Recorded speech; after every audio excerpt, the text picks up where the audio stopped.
yang harus kita lakukan di hari-hari seperti ini agar kita tetap responsif terhadap amal-amalan yang direkomendasikan oleh Rasulullah.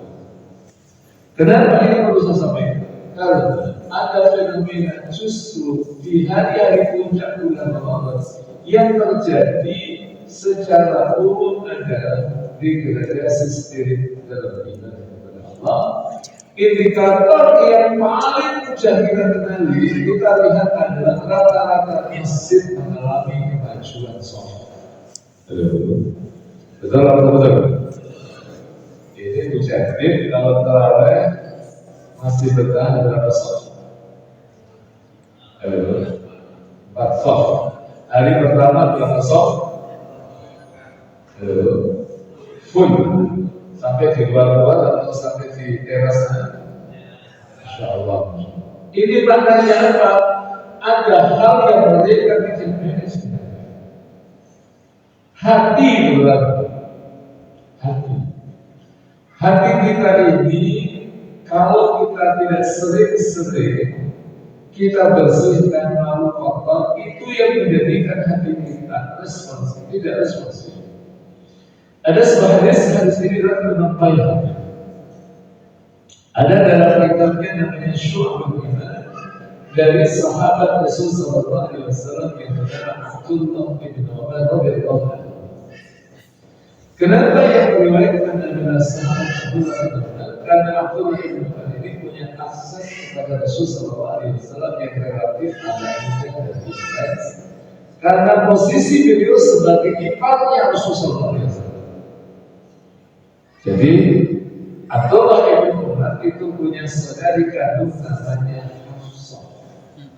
Hafsah dan Abdullah bin Umar ini putranya sahabat Umar, dua pernikahannya dengan Zainab bintu Maktum. Zainab bintu Maktum itu adalah saudari kandungnya Utsman bin Affan. Utsman bin Affan ini adalah sahabat Rasul yang terkenal dengan komitmen ibadah mahdhahnya yang sangat luar biasa. Sampai beliau satu saat minta izin sama Rasulullah SAW, mau gak nikah? Ingin fokus beribadah kepada Allah, dan dilarang oleh Rasulullah SAW. Karena apa? Kalau kemudian penduduk bumi ini semuanya ibadah dan ibadahnya selalu orientasinya adalah ibadah Allah, gak mau nikah, kira-kira mengancam eksistensi penduduk bumi ini. Maka setiap hal yang mengancam eksistensi penduduk bumi termasuk tidak menikah atau menikah tapi tujuannya tidak punya anak. Itu kan ada istilah namanya child free. Nikah kalau sebelumnya bersepakat kita nikah, tapi setelah nikah kita happy aja tak punya anak. Karena punya anak dalam perspektif sebagai anak-anak milenial generasi Z bisa itu kerepotin. Jadi mereka akhirnya pilih child free, terus sepakat nikah tapi tak punya anak, apalagi yang perempuan yang istrinya punya anak nanti menyusui nanti harus hamil, itu akan mengurangi kecantikan, akan berubah performanya. Nanti cantiknya kurang, ini nggak benar. Jadi setiap hal yang mengancam eksistensi manusia di muka bumi ini termasuk di antaranya adalah LGBT. Kenapa LGBT itu dilarang? Karena ia mengancam eksistensi manusia. Kalau pernikahan lanang sama lanang, wadon sama wadon, itu ada keturunan. Kalau tidak ada keturunan, kira-kira eksistensi manusia di muka bumi ini terancam atau tidak? Tidak ada keturunan. Jadi kalau sekalian, rahmatullah wa ra'asakullah, maka Rasulullah SAW memerintahkan kepada Utsman bin Affan untuk menikah dan alhamdulillah tidak menikah. Nah, beliau punya saudari kandung namanya Zainab bintu Maktum, pernikahannya dengan sahabat Umar bin Khattab dikaruniai dua anak yang hebat-hebat. Satu namanya Hafsah bintu Umar yang merupakan istri Rasulullah SAW, dan satu lagi adalah Abdullah bin Umar.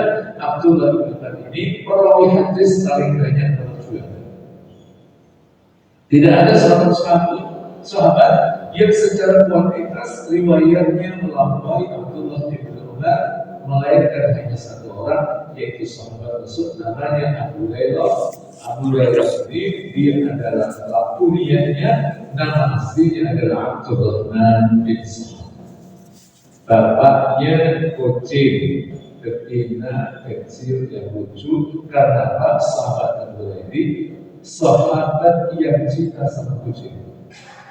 Tapi kalau Rasulullah SAW dalam satu riwayat kata tak lihat ini kucingnya ini jantan atau dia Rasulullah dia ada diri bapaknya kucing. Tapi yang masyhur adalah Abu Hurairah. Dan sahabat Abu Hurairah ini beliau meriwayatkan hadis sebanyak 5.374 hadis, tapi mendapatkan kritikan yang sangat tajam di kalangan para komentaris para Islam. Kenapa mereka mendapat beliau mendapatkan kritikan? Karena sahabat Abu Hurairah itu beliau masuk Islamnya baru pada tahun 7 Hijriah. Gimana ceritanya? Seorang sahabat ia masuk Islam baru pada tahun 7 Hijriah. Ia menjadi pemulih hadis paling banyak. Itu dalam logika orang-orang orientalis orang Islam mungkin masuk akal. Kenapa tidak sahabat Rasul yang senior? Tapi ini sudah dijawab oleh benar bahwa Abu Hurairah itu beliau masuk Islam tahun 7 Hijriah. Tapi beliau fokus ngaji. Jadi kalau di Makkah itu ada, kalau sekarang namanya Makkah, kalau sekarang namanya Islamic Center namanya bukan Kokis, tapi namanya adalah Darul Arqam. Itu kalau di Makkah. Nah, kalau di Madinah itu ada namanya Sufa. Roda madrasah di Darul Arqam itu lagi. Ada sahabat Abu Bakar As-Siddiq, ada sahabat Utsman bin Affan, ada sahabat Ali bin Abi Thalib. Itu semuanya adalah roda-roda Darul Arqam. Ada Talha bin Ubaidillah, ada Zubair bin Awwal, ada Sa'ad bin Abi Waqqas, ada Sa'id bin Zaid, ada Abdurrahman bin Auf, ada Abu Bakar bin Syu'bah. Ini generasi yang terbaik produk Darul Arqam. Darul Arqam itu siapa? Darul Arqam itu adalah rumah milik Al-Arqam ibn Abi Arqam.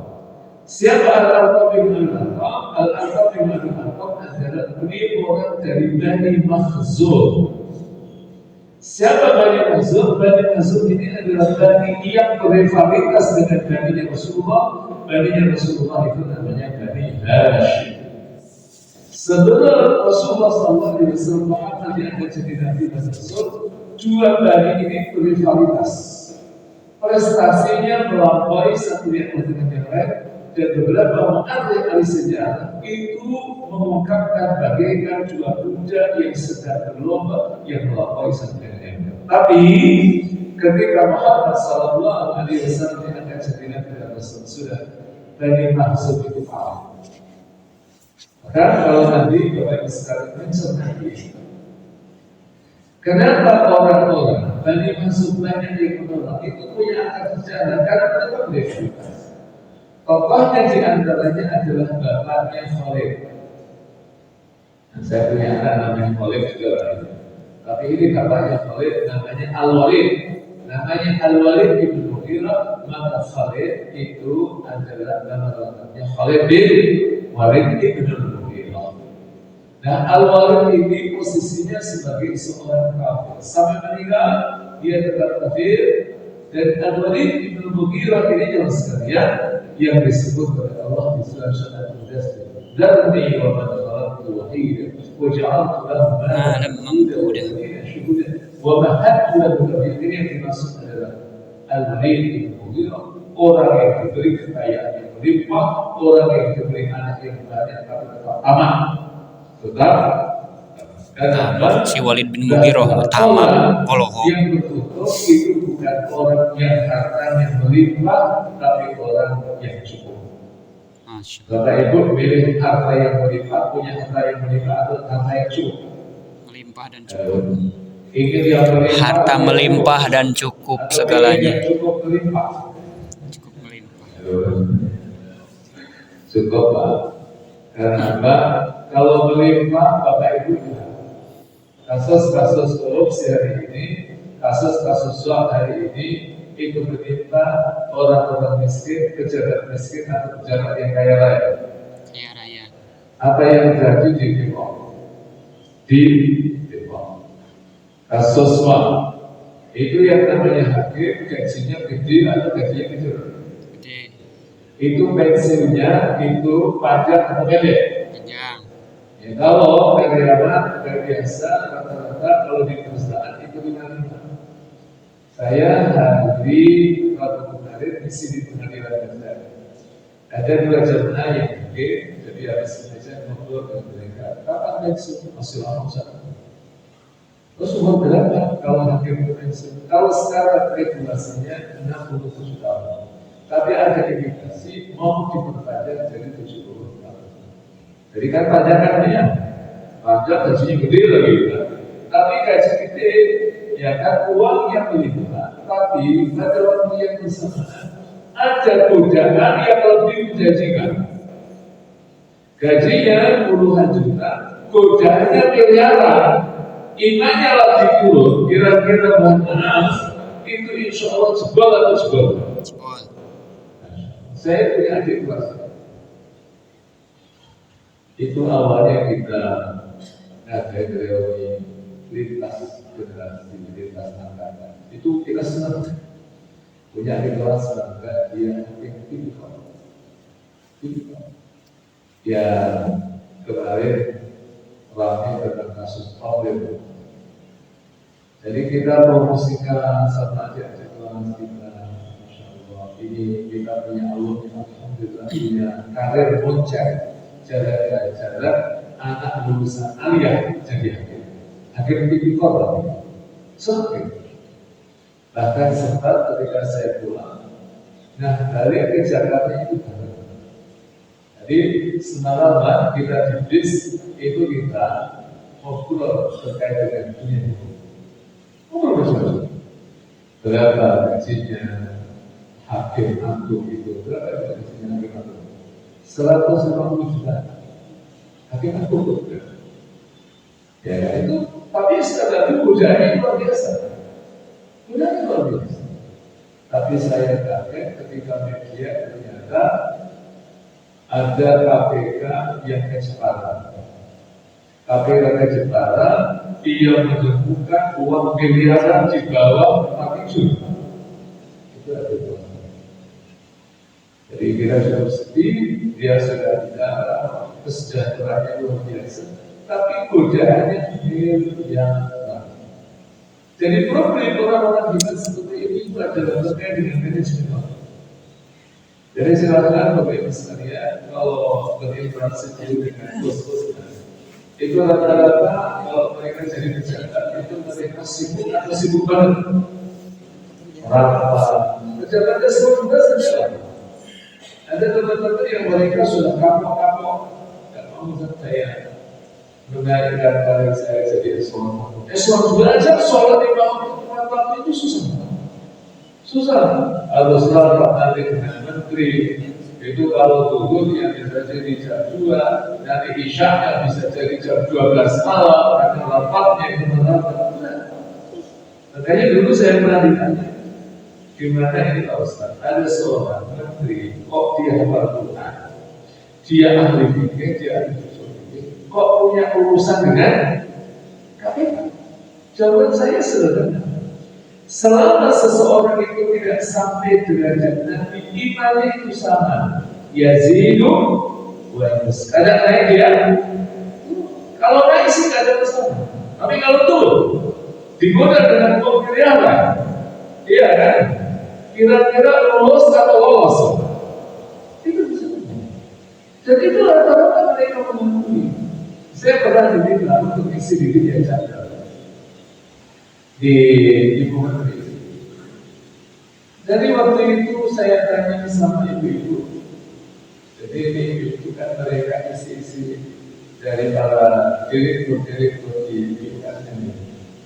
Jadi itu biasanya mereka ngumpul, ada pengajian setiap bulan di rumahnya Ibu Menteri. Jangan itu ya. di Widya Chandra, saya tanya mana Bu Menteri ini Ustaz, aja dari situ kasihan kalau dia ke sini, wajahnya sudah lecet, gitu kan, kayak kurang